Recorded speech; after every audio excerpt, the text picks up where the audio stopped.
Hi, I'm Gareth. I'm going to take you through the next section of your induction, the health and safety module. We don't plan to turn you into experts on health and safety today, but it's important we fully understand our own health and safety responsibilities. You'll receive more information from your manager in store. Our aim is that by the end of this session, you'll have an understanding of basic health and safety. Our objective is to provide colleagues with the understanding of company health and safety policies and procedures, and to enhance understanding of health and safety to help maintain a safe place to work and a safe place to shop for our colleagues and our customers. First, let's look at some employee responsibilities. Let's take a moment to think about what Morrisons need to do for you. We need to provide a safe building for you to work in, arrangements for your safety in an emergency, training information, instructions and supervision, and any personal protective equipment you may need to carry out your job safely. As employees, we have responsibilities too. Due to the growing concerns around COVID-19, we're asking colleagues to support social distancing where possible. This includes avoid shaking hands, hugs and kisses, but use lots of smiles. If possible, keep a safe distance, keep meetings short, and thoroughly wash your hands. Please use hand sanitizer where possible, and of course, catch any coughs and sneezes in a tissue. For more information, you can visit the Corona website available on My Morrie. You should take care of yourself and others that may be affected by your actions at work. Work together with Morrisons to maintain good health and safety following your training. Don't interfere or misuse anything provided for health and safety, and please inform your manager immediately of any hazards or dangers you observe at work. It's the company's intention to ensure health and safety and welfare of all its employees, customers and any visitors we have to any of our premises. In order to achieve this, the company has drawn up a comprehensive health and safety manual. Policies and procedures contained in this manual detail safe systems at work and safe working practices for all work activities. It's the responsibility of the company's management to ensure that policies and procedures are correctly applied in all areas, that employees are aware of their duties and their responsibilities. A hard copy of the health and safety manual is located in the store manager's office. Let's take a look at some factors affecting health and safety. We have environmental factors such as lighting, temperature, ventilation, and floor and traffic routes. We have occupational factors, work equipment interaction. What do we use the equipment for? Are we using it correctly? Some job roles have associated risks too, like butchers getting cut. Are they fully trained? And lastly, we have human factors, a poor attitude, incorrect behaviour, anyone not trained, or any unconscious incompetence. Remember, ignoring health and safety policies and procedures is gross misconduct. 80% of accidents are caused by the behaviour of people. A poor attitude to health and safety can just be as dangerous as unguarded machines. So, let's have a look at fire safety next. What are the main causes of fire? Well, we could have electrical equipment, misuse and non-maintenance of equipment or appliances, poor storage, smoking, arson and faulty fuel supply. And what hazards are associated with fire? Well, you could get burnt, smoke damage, toxic fumes, and these could lead to suffocation too. So how can we prevent fire? Well, first of all, for those smokers, only smoke in the designated areas. Report any unauthorised smoking to your manager immediately. Keep your work area clean and tidy. Minimise packaging waste and other flammable materials in your department. Never block a fire exit or the route to a fire exit. Close any open fire doors, never prop them open. And never fool around with firefighting equipment or naked flames. Most fire safety legislation is introduced as a result of a major fire or fires that killed a large number of people.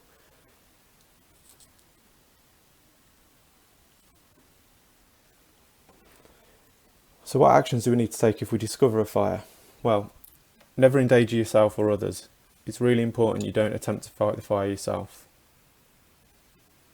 Immediately raise the alarm by breaking the glass on the nearest red call point box. If you're in an area with a deep fat fryer and it's safe to do so, activate the ring pull to trigger the Ansel system. Full training will be provided if applicable to your job role. Colleagues should report the location and the nature of a fire to the first manager or supervisor they encounter. And please leave by the nearest fire exit and go to your assembly point. Do not return to work and do not go and collect your belongings. Make sure you are checked off at roll call. Never return to work until your manager informs you to do so. So, what actions do you need to take when escaping a fire? Well, on hearing the fire alarm, first you should stop working immediately. If it's safe to do so, switch off any equipment and shut down any doors and windows to prevent the spread of fire. Leave the building by the nearest safe exit and go straight to your assembly point. Do not return to the locker and do not return to work. Go to your designated assembly point for the roll call. Only re-enter the building when you're told to do so by the duty manager. Your people manager will tell you where the store fire safety points are. These are store specific. Next, we're going to have a look at some workplace incidents. Remember, don't walk past it, pick it up. Slip, trips and falls are one of the main causes of injury to both colleagues and customers. Attend to spillages immediately. Always clean as you go.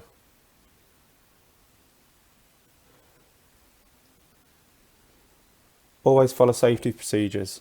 Wear the right personal protective equipment and use the right equipment to do the job. Maintain good housekeeping practices. Report any damage or faulty equipment immediately. Ask for advice from your manager if you have doubts about what you've been asked to do. Report any incidents or near misses to your manager immediately. Make sure they're recorded in the accident book. Record accidents online and the health and safety system. This can be accessed by MyMorry. Your manager can help you do this. Never undertake any tasks or use equipment unless you've been trained to do so. Some equipment will require authorization too. Never misuse any equipment or remove guards and never fool around at work. Please don't interfere or misuse anything provided for the purpose of health and safety and use faulty equipment or damaged equipment. Each store will have a first aid area and designated first aiders.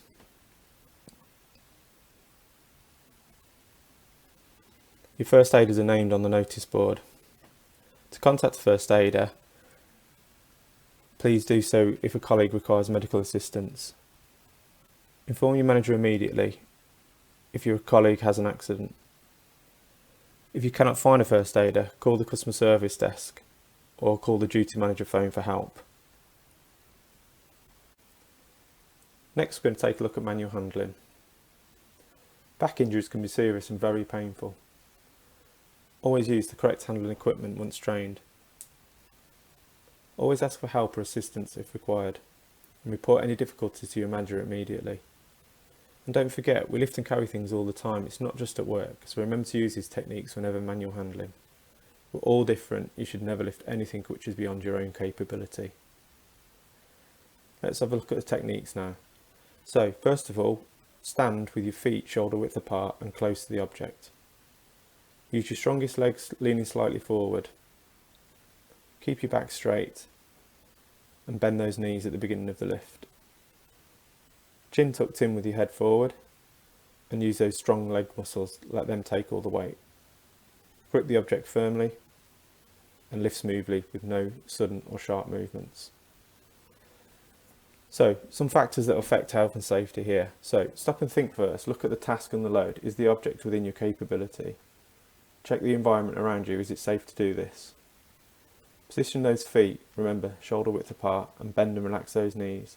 Bend your legs and maintain that natural S shape in your back. Get a good grip, keep the object close to your body, and keep your head up and look forward, don't jerk. Move your feet, don't twist, and don't overreach. Walk up to the place where you're going to take the object to and place it. Some equipment we have out in store will vary from department to department. A Across the market street we may have cheese cutters, fryers, toasters, mixers, ovens, knives. Bakery kit can vary from store to store. And on the main shop floor we have pallet trucks that go in and out of the warehouse, forklift trucks that stay in the warehouse, and also we have tills at the end of the shop. What hazards are associated with these?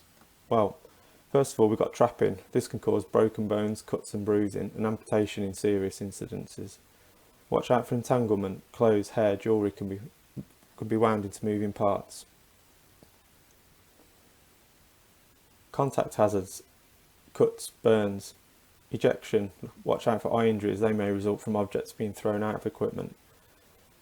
Impact 2. Injuries may result from being struck by the moving parts of equipment or by materials that are being processed by the equipment. And we also have electric shock, heat and burns. So, equipment safety. Many tasks involved use the equipment. This can make the job easier and quicker and more efficient. If not used correctly, equipment can be dangerous and cause injury. Only trained and authorised colleagues should operate or clean machinery and equipment. All guards and safety devices should be in place and never interfere with them. Stop the machine immediately if there's a fault or a blockage. Training is a key factor when using equipment safely. Never undertake any task or use any equipment unsupervised unless you've been trained. Regular maintenance ensures it's safe to use. However, equipment can become damaged or faulty at any time. Repair should only be undertaken by a trained engineer, and under no circumstances should you attempt to repair the equipment yourself or reset any trip switches. Don't use any damaged or faulty equipment. Stop using it immediately and make sure no one else uses it. You must report it to a manager straight away. Do not use until your manager says it's safe to do so. Work areas should always be clean and tidy. Make sure they're organised to avoid congestion, overcrowding. Machinery guards are there to protect you from danger. They must always be used where provided. Never tamper with these guards or override them. And in an emergency, hit the stop button. It's usually red or clearly stated off. In the event of a fire, as a deep fat fire and it's safe to do so, activate the ring pull to trigger the ANSOL system. There's plenty of dangerous equipment out there. In the warehouse there's a baler. You'll be trained to use this. Certain colleagues will be also trained to use the forklift trucks or electronic pallet moving equipment. These require a licence too. So what handheld equipment have we got out there?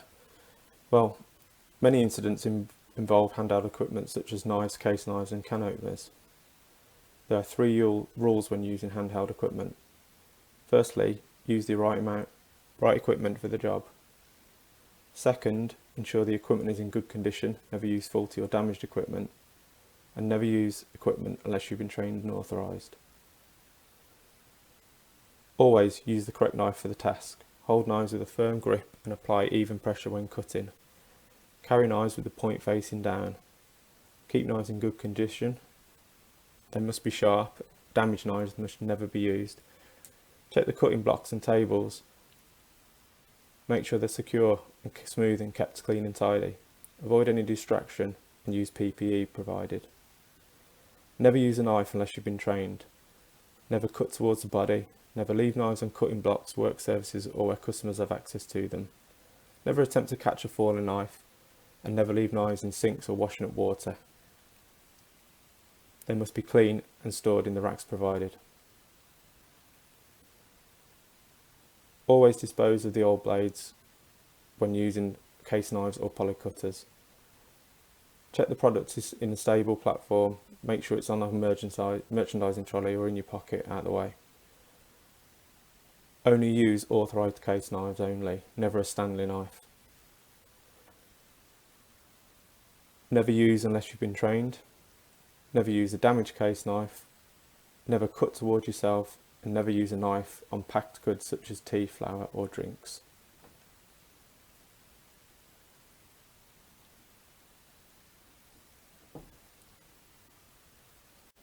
Next we're going to take a look at electrical safety.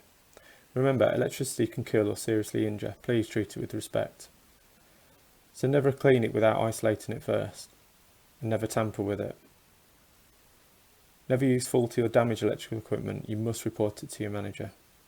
And never use extension cables or multi-block adapters unless authorised by a senior manager. Never place cables or flexes where they can be damaged or pose as a tripping hazard.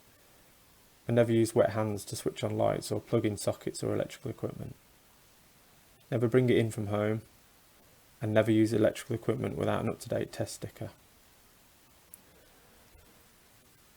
Next we're going to look at transport and warehouse rules. So, when using merchandising equipment, never overload it. This could be merchandising trolleys like in the picture here, or any merchandising tables or roll cages.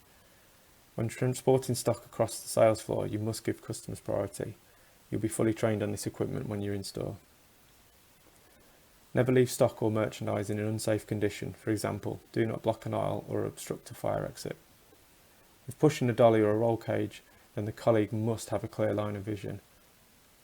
If this is not possible, the equipment must be pulled.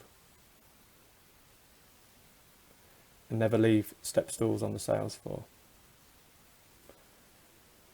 In the warehouse, it can be really dangerous, so you must never climb on the racking to retrieve stock. Always use the steps provided. Again, you'll be fully trained on these. Never enter the yard when vehicles are manoeuvring. Never use forklift truck or rider truck or any merchandise equipment unless you're trained to use so. Never approach a forklift truck or a rider truck while they're operating. Keep a safe distance away until the operator gives you permission to pass.